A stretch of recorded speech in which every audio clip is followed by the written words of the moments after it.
Okay, I think I'm better now. I had to collect myself. I went on some weird tirade against GameStop because I was kind of taken aback. Like I was over at the Christmas tree just filming the lights, and they were doing this hula dance show. So I'm like, oh, cool, you know, get some of this. So I kind of move my way around the crowd, find a little seat, and I'm sitting there watching this musician and hula dancers, and I'm filming it, and I notice that they're all male, young, greased males doing the hula, because we can't have women anymore, because that would be, I don't know, exploitive or something. So instead, we have a bunch of dudes, and sorry, not interested. Now, look, I'm not going there to oogle girls or anything. If there was a dude there, that'd be fine. But no women at all? No hula girls? All hula boys?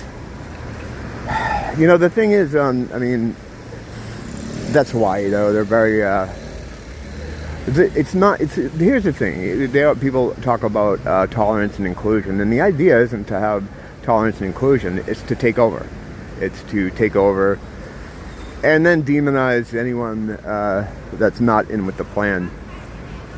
It's so strange to me that Hawaii is such a blue state. I think the whole blue-red paradigm is retarded. If you're still into the political thing, you really need to fucking wake up and get out of that, because it's just used as something to make you fight with your neighbor and cause more division. It's a farmer tactic. You know, the farmers want that. They want that shit. So, I mean, that's all it is. That's all it is. So you got to get out of that. But the fact that this place is so deeply blue, it doesn't seem like it should be, because it's under occupation. It's an occupied territory. This isn't really an American state.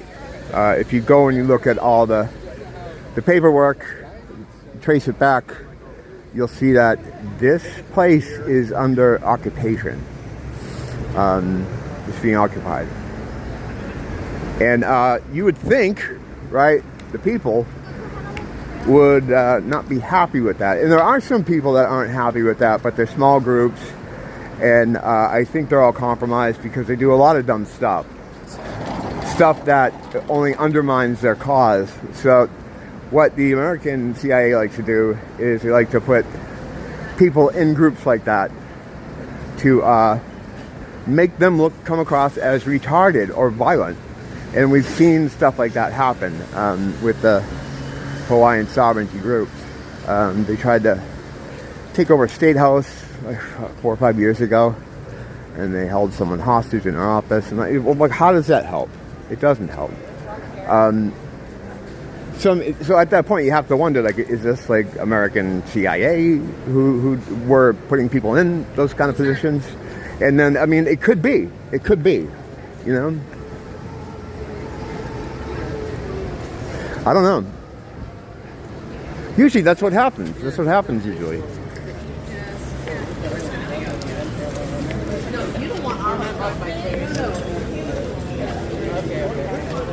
Hold on, guys, we're just hanging here for a minute. I mean, you don't want to get paranoid. I'm not a paranoid person. You know what I mean? I try not to be. How you doing, man? How you guys doing? You guys doing okay? Good. Yeah, I mean, I don't want to be paranoid about it, but you see these things happen, and you look and you're like, is this the will of these people? Would they really do this? Would it help them to do this? No, it makes them look bad. It not only makes them look bad, but then it gives people an excuse to turn on them. Do you know what I mean? Have a nice night, guys. See you later, boys.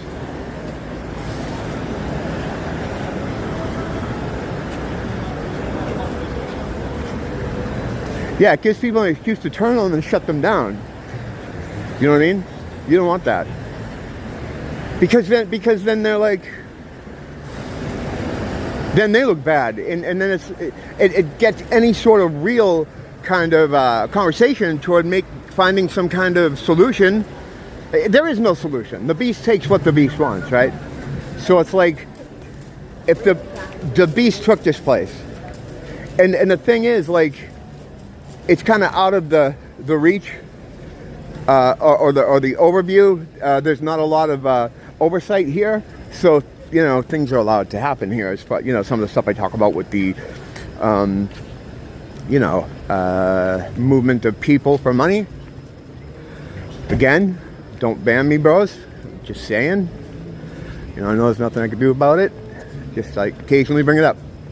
But a lot of things like that are allowed to go on because it's far enough from the mainland. I mean, was it like 3,000 miles from LA, 2,800, something like that. So the only time like authority comes out here, there are like American. Well, it doesn't matter who comes out here because no one's going to try to stop that stuff. No one's going to try to stop that stuff. So to wind back to it, it's just it's strange that they're so completely what's that word? What is that common word that my Alzheimer's is stealing from me right now? Committed to licking the boot. I don't know why they're so committed to licking the boot here, but they are. Not the people. I'm sure. I mean, there's plenty of dudes here, like locals that you could talk to, that are not happy with the way things are, but they can't speak for their community because there's always someone else with fancy pants, right? That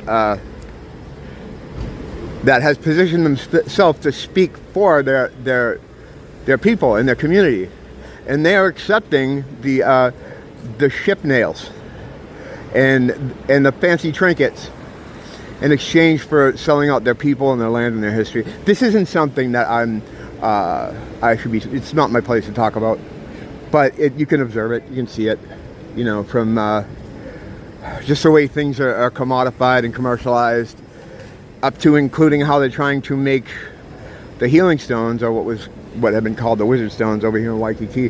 They're trying to make them a transgender monument.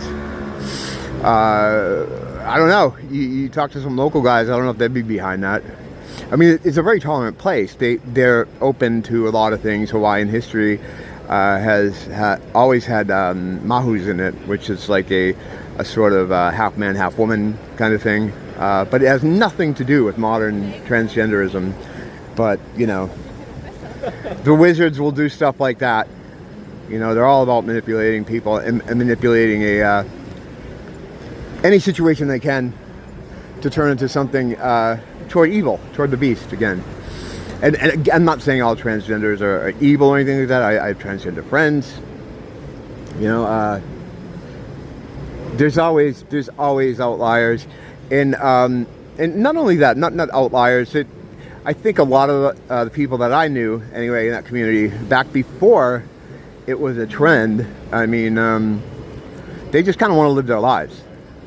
They're living their own life, and sometimes these smaller groups, these subgroups, are used as a weapon to metaphorically hit the groups they don't like about the head and neck, and that's just how it is. The acceleration on that is becoming it's almost to untenable points now. It's ramped up so bad.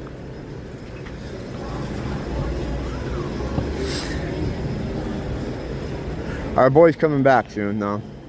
Our brother. I don't know what soon is. You don't know the day or the hour. But our job until then is to just endure and try to help any way you can. Don't blame the teacher, blame the school.